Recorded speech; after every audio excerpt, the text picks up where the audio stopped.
მოსკოვმა დიდი ბრიტანეთის საელჩოში მომუშავე დიპლომატი გააძევა, რომელიც კრემლის მტკიცებით ფარულად ჯაშუშობდა გაერთიანებული სამეფოს სადაზვერვო სამსახურის სასარგებლოდ. მას აკრედიტაცია ჩამოერთვა და ორკვირიანი ვადა მიეცა ქვეყნის ტერიტორიის დასატოვებლად. რუსული მხარე აცხადებს, რომ საკითხთან დაკავშირებით დიპლომატიურ უწყებაში დაბარებულია ბრიტანეთის საქმეთა დროებითი რწმუნებული დანაე დოლაკია. უწყების შენობასთან კი უცხოელ დიპლომატს რამდენიმე მოქალაქე ანტიდასავლური შინაარსის მქონე პლაკატებით დახვდა, რომლებითაც ისინი ლონდონს სისხლიან რეჟიმად და ომისა და ტერორიზმის წამქეზებლად მოიხსენიებდნენ.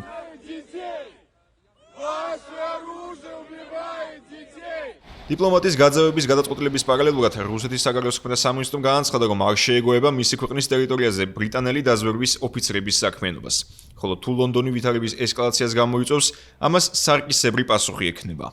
მოსკოვის ქმედება სასოწარკვეთილ ნაბიჯად შეაფასეს გაერთიანებულ სამეფოში, სადაც აცხადებენ, რომ პროცესებს ყურადღებით აკვირდებიან, ხოლო მსგავსი ქმედებები ძირს უთხრის დიპლომატიური მისიების ფუნქციონირებისთვის აუცილებელ ძირითად პირობებს. ლონდონსა და მოსკოვს შორის ორმხრივი დიპლომატიური კავშირები განსაკუთრებით გაუარესდა 2022 წლის თებერვლიდან, უკრაინაში კრემლის სრულმასშტაბიანი ომის დაწყების შემდეგ, რის გამოც სხვადასხვა დროს მოსკოვმა მიიღო ბრიტანელი დიპლომატების გაძევების გადაწყვეტილება, მათი თითქოს და ძილის გამომთხრილი და ეროვნული უსაფრთხოებისთვის საფრთხის შემცველი საქმიანობის ბრალდებებით.